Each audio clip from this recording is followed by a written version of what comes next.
क्या आप मानते हैं कि आपके अंदर एक ऐसी शक्ति है जो आपको असाधारण बना सकती है? क्या आप सोच सकते हैं कि आपकी सोच और भावनाएं आपकी जिंदगी की सच्चाई को बदल सकती है? नमस्कार दोस्तों, स्वागत है आपका हमारे चैनल पर, जहां हम आपके लिए लाते हैं बेहतरीन किताबों की गहराई और उन विचारों को जो आपकी जिंदगी बदल सकते हैं। आज हम आपको लेकर चलेंगे डॉक्टर जो डिस्पेंजा की अद्भुत किताब बिकमिंग सुपरनेचुरल की दुनिया में। यह कोई साधारण किताब नहीं है, यह एक ऐसी गाइड है जो आपको बताएगी कि कैसे आप अपने भीतर छिपे हुए सुपर नेचुरल को जगा सकते हैं और अपनी जिंदगी को असाधारण बना सकते हैं।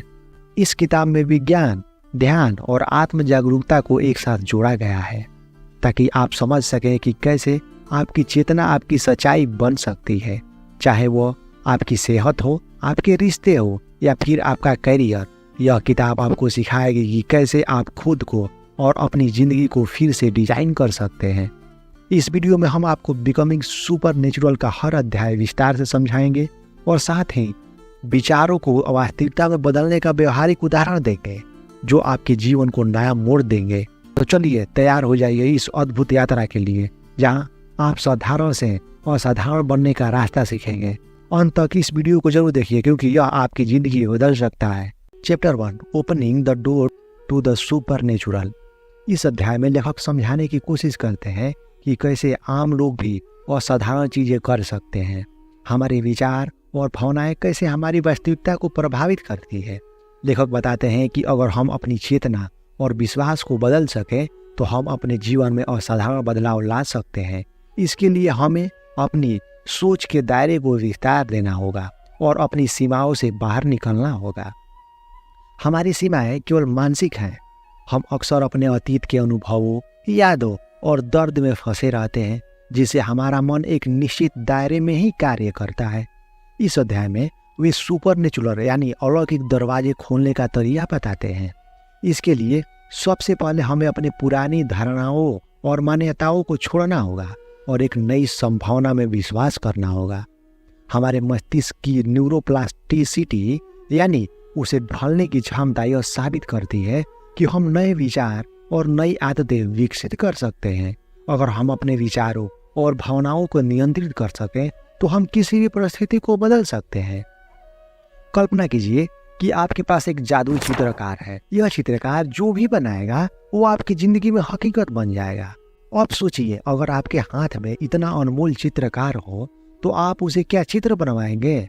शायद एक ऐसी जिंदगी जिसमें आपके सपने पूरे हो रहे हो, जहां आप अपनी मनचाही नौकरी कर रहे हैं, जहां आपका परिवार खुशहाल है, जहां आपको आर्थिक रूप से कोई चिंता नहीं है।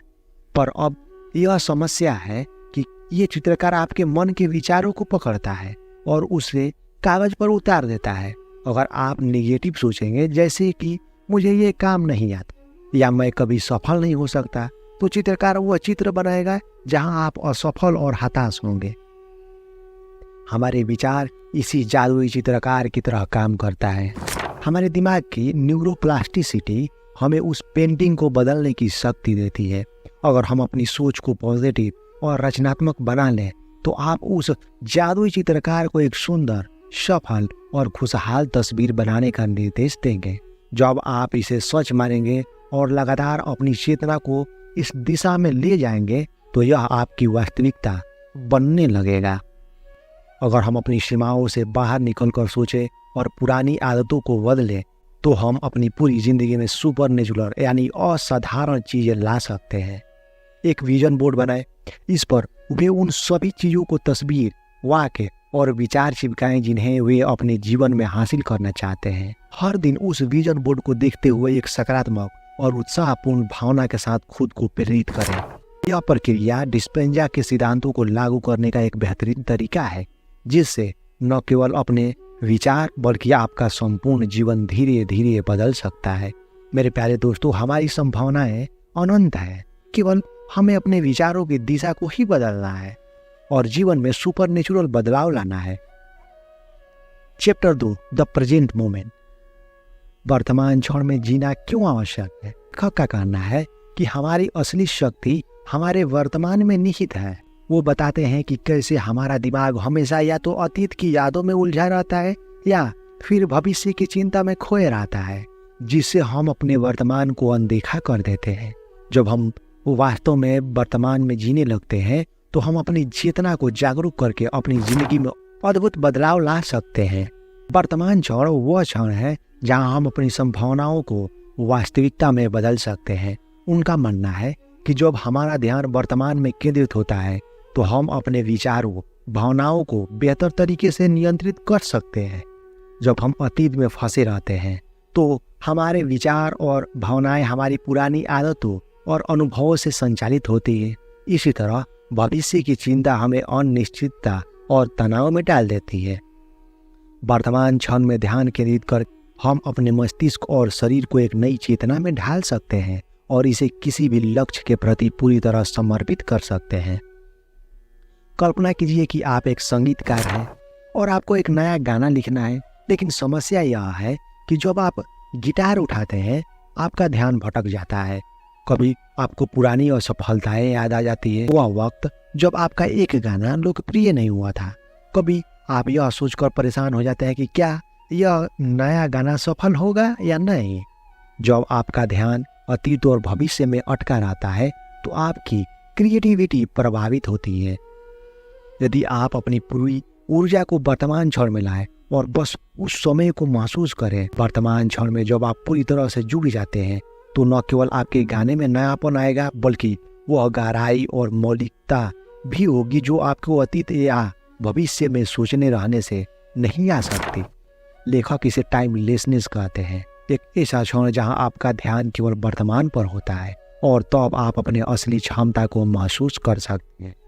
अगर हम अपने काम या जीवन में क्रिएटिविटी और प्रोडक्टिविटी बनाना चाहते हैं तो हमें माइंडफुलनेस यानी ध्यान करने की आदत को अपनाना चाहिए।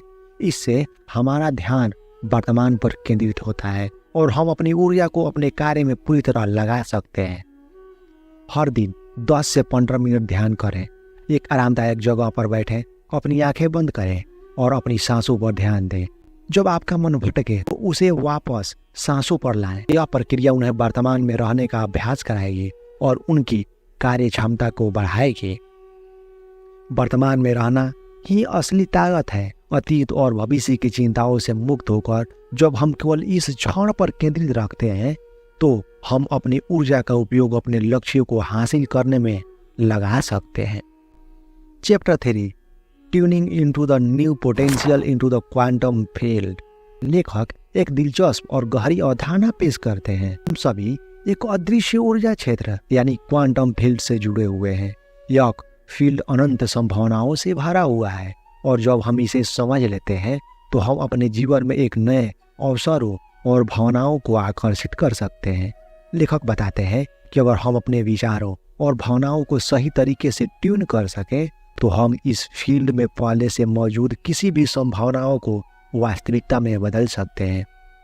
क्वांटम फील्ड में हर चीज की संभावनाएं पहले से मौजूद होती है, चाहे वो स्वास्थ्य हो, रिश्ते हो, सफलता हो या खुशी। यह फील्ड हर चीज का मूल है और इसे ऊर्जा या सूचना का महासागर माना जाता है।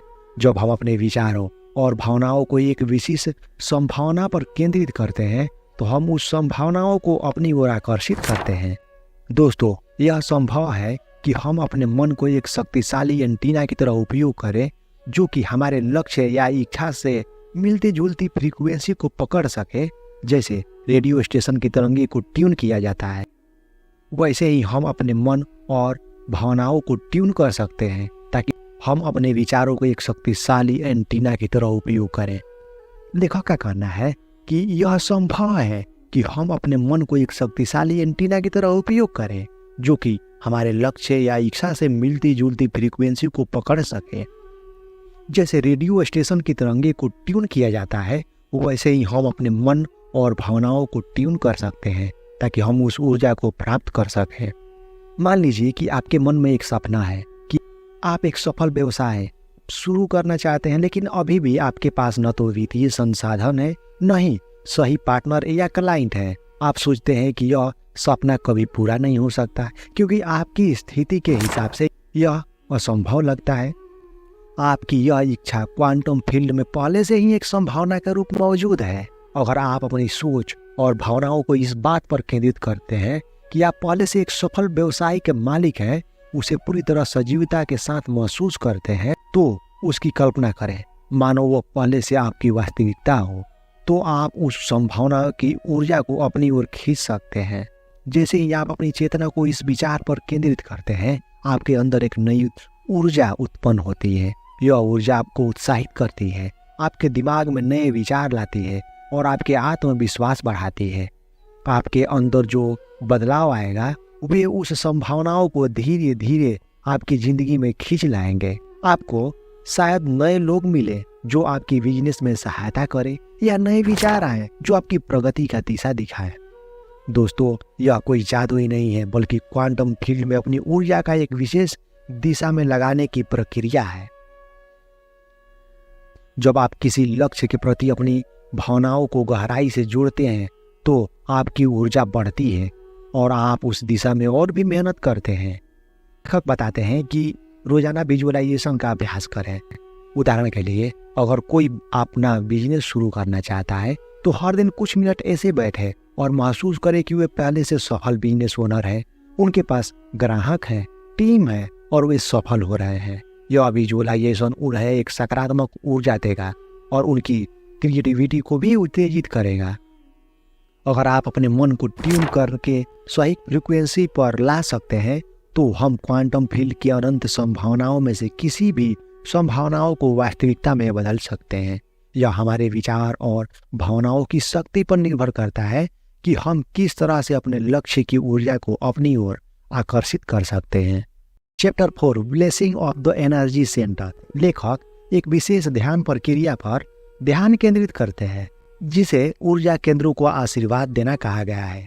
उनका मानना है कि हमारे शरीर में कई ऊर्जा केंद्र होते हैं, जिनमें हर केंद्र एक विशिष्ट ऊर्जा और उद्देश्य से जुड़ा होता है। इस ध्यान प्रक्रिया के जरिए हम अपने ऊर्जा केंद्रों को सक्रिय कर सकते हैं और शरीर, मन और आत्मा के बीच संतुलन बना सकते हैं। यह संतुलन न केवल हमें शारीरिक और मानसिक रूप से सशक्त बनाता है, बल्कि हमारे क्रिएटिविटी और प्रोडक्टिविटी को भी बढ़ाता है।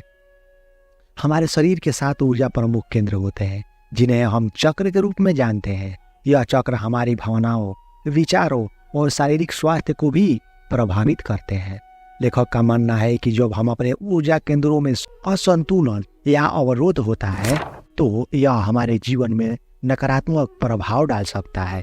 इसके विपरीत, अगर हम इन केंद्रों को नियमित रूप से जागरूकता और आशीर्वाद के साथ सक्रिय करते हैं, तो हम अपने पूरे अस्तित्व को एक नई शक्ति और ऊर्जा स्थिति में ला सकते हैं।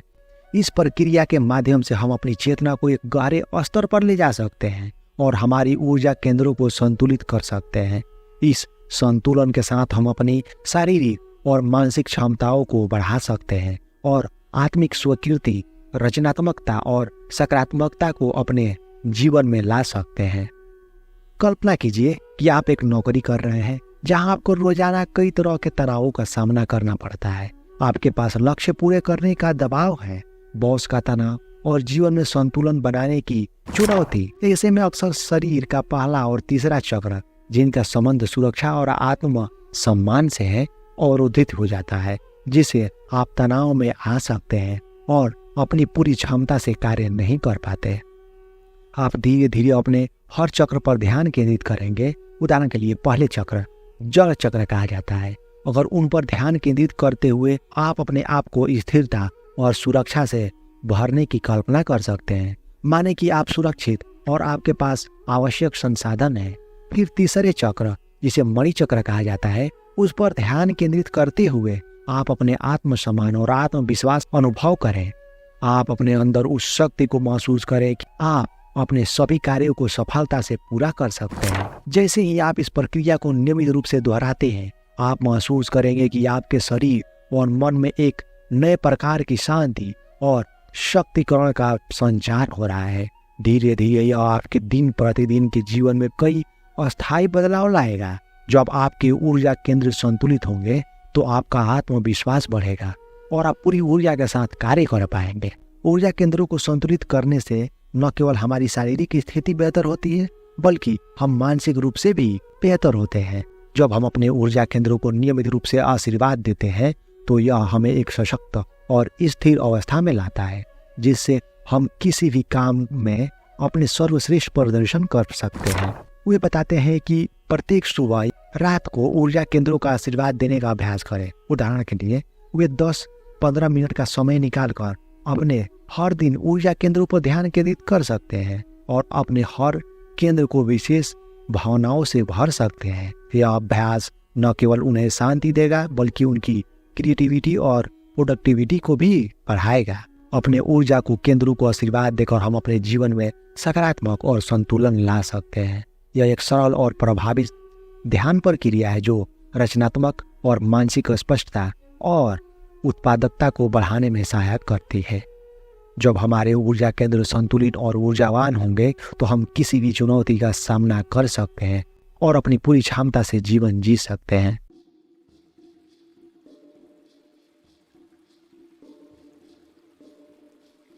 नमस्कार दोस्तों, स्वागत है आपका बिकमिंग सुपर नेचुरल के दूसरे एपिसोड में।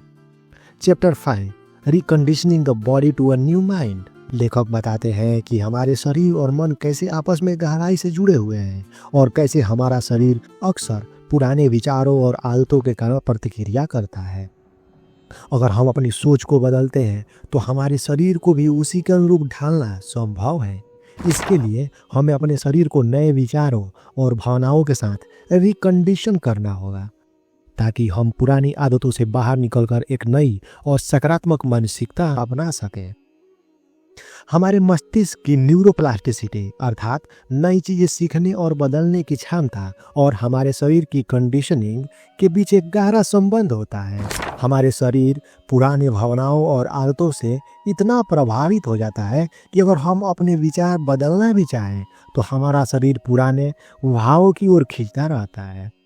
हमें शरीर को नए विचारों के प्रति प्रशिक्षित करना होगा ताकि यह एक नई मानसिकता को अपनाने में समर्थ हो सके। लेखक कहते हैं कि जब हम नए सकारात्मक विचारों और भावनाओं को बार बार अपने दिमाग में लाते हैं तो हमारे मस्तिष्क में नए न्यूरल नेटवर्क बनते हैं। धीरे धीरे हमारा शरीर इन विचारों और भावनाओं को अपना लेता है और हम एक नए व्यवहार का विकास करते हैं। मान लीजिए कि एक व्यक्ति को सार्वजनिक बोलने का डर है।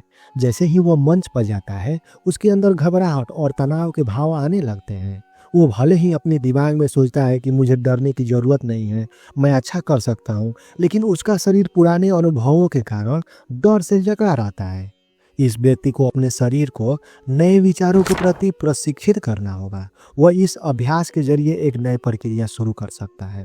उदाहरण के लिए वो रोजाना अपने दिमाग में मंच पर जाने की कल्पना कर सकता है, लेकिन इस बार वो खुद को आत्मविश्वास और सफलता के साथ मंच पर देखे।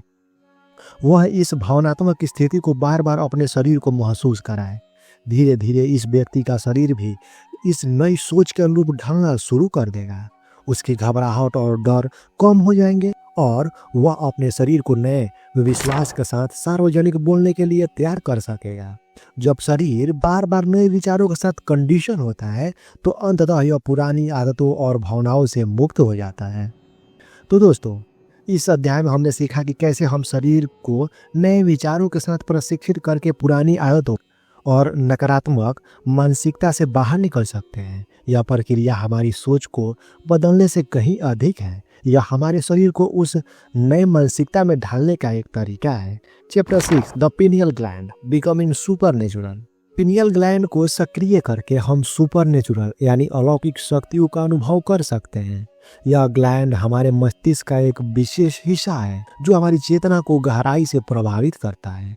पिनियल ग्लैंड को प्राचीन भारतीय ग्रंथों में तीसरी आंख भी कहा गया है क्योंकि यह हमारे आध्यात्मिक ज्ञान और अंतर्दृष्टि का केंद्र है।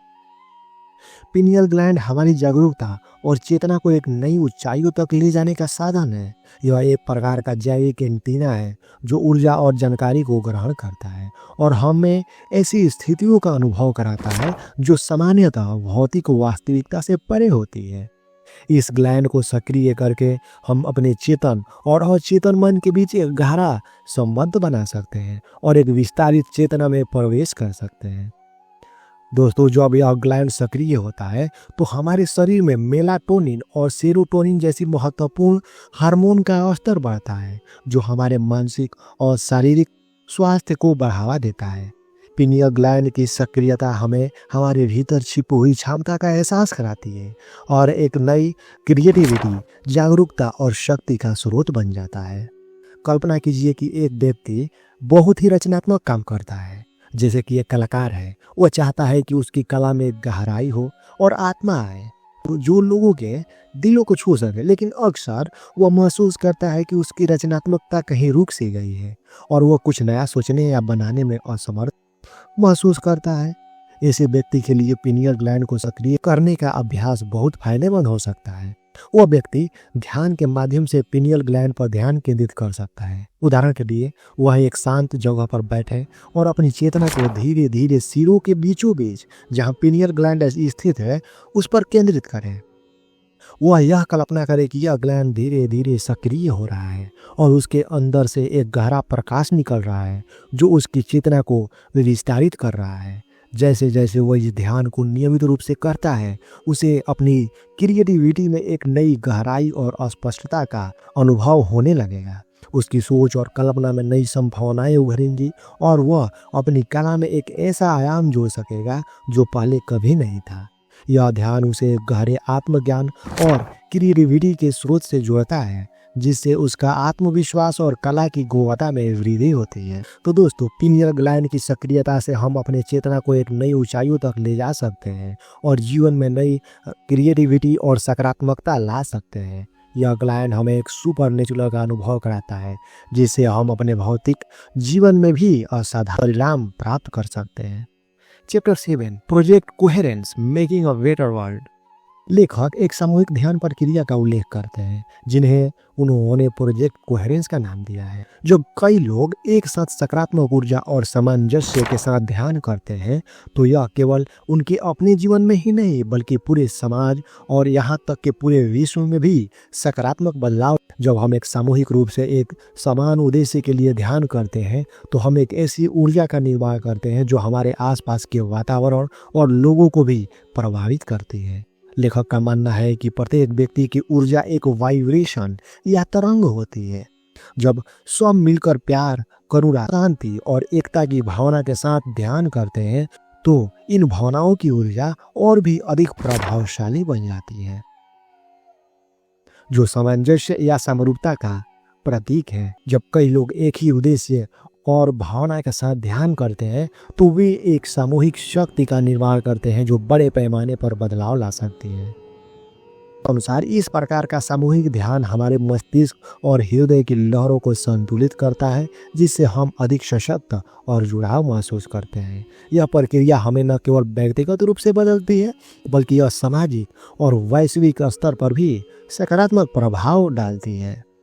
चैप्टर 8, हार्ट इंटेलिजेंस, दिल की बुद्धिमत्ता, जो हमारे मस्तिष्क की बुद्धिमत्ता से कहीं अधिक गहरी और शक्तिशाली मानी जाती है। लेखक बताते हैं कि दिल हमारे शरीर का सिर्फ एक अंग नहीं है, बल्कि यह हमारी भावनाओं, विचारों और आध्यात्मिकता का केंद्र है। उनका मानना है कि दिल में एक विशेष प्रकार की इंटेलिजेंस या बोध होती है, जो हमें आत्मा से जोड़ने के साथ साथ हमारे जीवन में शांति, संतुलन और एकता का अनुभव करने में मदद करती है। दिल हमारे मस्तिष्क से अधिक शक्तिशाली ऊर्जा का स्रोत है। दिल से उत्पन्न होने वाली विद्युत चुंबकीय ऊर्जा मस्तिष्क की तुलना से कहीं अधिक प्रभावशाली होती है और इसे मापा भी जा सकता है। दिल की इस ऊर्जा के जरिए हम अपने आसपास के लोगों और वातावरण को प्रभावित कर सकते हैं। जब हम अपने दिल में प्यार, दया और करुणा की भावनाओं का अनुभव करते हैं, तो यह न केवल हमारे मस्तिष्क के न्यूरल नेटवर्क को बदलता है, बल्कि हमारी पूरी जीवन दृष्टि को भी एक सकारात्मक दिशा में ले जाता है। उनके अनुसार दिल की बुद्धिमत्ता का इस्तेमाल कर हम जीवन के विभिन्न क्षेत्रों में बेहतर निर्णय ले सकते हैं। दिल की इंटेलिजेंस हमें अंदरूनी शांति, रचनात्मकता और आत्मविश्वास का अनुभव कराती है, जिससे हम अपनी समस्याओं का समाधान अधिक सटीकता और स्पष्टता से कर सकते हैं। Chapter 9, mind movies, kaleidoscope, creating a new reality. यह एक शक्तिशाली तकनीक जिसका उद्देश्य हमारे अवचेतन मन को सकारात्मक छवियों और विचारों से भरना है, ताकि हम अपनी वास्तविकता को नए सिरे से निर्मित कर सकें। माइंड मूवीज एंड कैलिडोस्कोप जैसी तकनीकें हमारे मस्तिष्क को उस नई वास्तविकता के प्रति कंडीशन करती है जिसे हम अनुभव करना चाहते हैं। हम अपनी कल्पनाओं के जरिए अपनी जीवन की दिशा बदल सकते हैं। जब हम बार बार सकारात्मक और स्पष्ट छवियां अपने दिमाग में रखते हैं तो हमारा मस्तिष्क इसे एक नई सच्चाई के रूप में मानना शुरू कर देता है। हम अपने भविष्य की एक ऐसी छवि बनाते हैं जो हमें प्रेरित और उत्साहित करती है। माइंड मूवीज और कैलिडोस्कोप जैसी तकनीक हमें अवचेतन मन में सकारात्मक विचारों और भावनाओं को डालने में मदद करती है ताकि हमारी नई वास्तविकता का निर्माण हो सके। माइंड मूवीज यह एक प्रकार का विजुअलाइजेशन टूल है जिसमें हम अपनी इच्छाओं और लक्ष्यों के छवियों, शब्दों और संगीतों के जरिए अपने अवचेतन मन में स्थापित करते हैं। यह एक शॉर्ट वीडियो की तरह है जिसमें हम अपनी आदर्श जीवन शैली, सफलता या व्यक्तिगत लक्ष्य की कल्पना करते हैं। कैलिडोस्कोप यह तकनीक विशेष रूप से ध्यान के दौरान प्रयोग की जाती है। इसमें रंगीन पैटर्न छवियों का उपयोग किया जाता है जो हमारे दिमाग को ध्यान की स्थिति में ले जाती है। यह दिमाग को शांत करती है और उसमें एक खाली कैनवास में बदलती है जहां हम कई कल्पनाओं और विचारों को बसा सकते हैं। Chapter 10 walking meditation. चलने के दौरान ध्यान करने से हम उस ऊर्जा और संकल्पना को अपने जीवन में लागू कर पाते हैं जिसे हम मस्तिष्क में विकसित करना चाहते हैं। वॉकिंग मेडिटेशन हमें एक ऐसा मौका देता है जहां हम अपनी नई पहचान, नए विचार और नई वास्तविकता को अपने शरीर में स्थापित कर सकते हैं। सामान्यतः ध्यान एक शांत और स्थिर अवस्था में किया जाता है, लेकिन वॉकिंग मेडिटेशन इसके विपरीत एक चलती फिरती स्थिति में किया जाता है। लेखक बताते हैं कि इस विधि के माध्यम से हम अपने विचारों और भावनाओं को अपने हर कदम में महसूस करते हैं और अपने दिल और दिमाग में उसे गहराई से उतार सकते हैं। वॉकिंग मेडिटेशन का उद्देश्य है हम उस व्यक्ति की तरह महसूस करें जो हम बनना चाहते हैं। हमारे कदम, हमारी शारीरिक मुद्रा और हमारी चाल में भी आत्मविश्वास और नए व्यक्तिगत को शामिल करना है जिसे हम अपने अंदर स्थापित करना चाहते हैं। लेखक इसे एक नए आत्मसंवेदना की यात्रा मानते हैं। हम अपने वर्तमान व्यक्तिगत से परे जाकर अपने पसंद के लिए नए व्यक्तिगत को महसूस करते हैं। कल्पना कीजिए कि एक व्यक्ति अपने जीवन में आत्मविश्वास की कमी महसूस कर रहा है और उसे लगता है कि वह अपने पेशेवर जीवन में वह सफलता हासिल नहीं कर पा रहा है जो वह चाहता है। लेखक की वॉकिंग मेडिटेशन विधि का उपयोग करते हुए वह व्यक्ति अपने भविष्य के आत्मविश्वास से परे स्वरूप महसूस कर सकता है। स्टेप 1 मानसिक तैयारी। वह व्यक्ति सबसे पहले शांत जगह पर खड़ा हो सकता है और अपनी आंखें बंद करके कुछ गहरी सांसें ले सकता है। इसके बाद उसे अपने मन में अपने उस आदर्श स्वरूप को देखना है। एक ऐसा व्यक्ति जो आत्मविश्वासी, खुश और जीवन में संतुलित महसूस करता है। वह यह महसूस करने का प्रयास करता है कि अगर वह व्यक्ति वास्तव में यह व्यक्ति होता तो उसके विचार कैसे होते, उसकी भावनाएं कैसी होती और उसके अंदर कैसी ऊर्जा होती। स्टेप 2 उस नए व्यक्ति को चाल में उतारना। अब वह व्यक्ति अपनी आंखें खोलकर धीरे धीरे चलना शुरू कर सकता है, यह महसूस करते हुए कि वह अपने आदर्श स्वरूप में है। उसकी चाल में आत्मविश्वास, गरिमा और संतुलन हो। उसे अपने अंदर उस सकारात्मकता और आत्मविश्वास को महसूस करना है जो अपने आदर्श स्वरूप में अनुभव करना चाहता है। यह महसूस करते हुए कि हर कदम के साथ वह उस नए व्यक्ति में ढल रहा है, जैसे कि वह पहले से ही वह व्यक्ति बन चुका है। स्टेप 3 नए विचार और भावनाओं को महसूस करना। चलते हुए वह व्यक्ति अपने दिमाग में सकारात्मक विचारों और भावनाओं का निर्माण कर सकता है। उसे महसूस करना है कि वह खुद पर गर्व कर रहा है, अपनी उपलब्धियों के लिए कृतज्ञ है और जीवन के प्रति आभार महसूस कर रहा है। इस वॉकिंग मेडिटेशन के माध्यम से वह व्यक्ति अपने दिमाग और शरीर में वो भावनात्मक और मानसिक स्थिति स्थापित कर सकता है जो उसकी सफलता की दिशा में उसका मार्गदर्शन करेगी।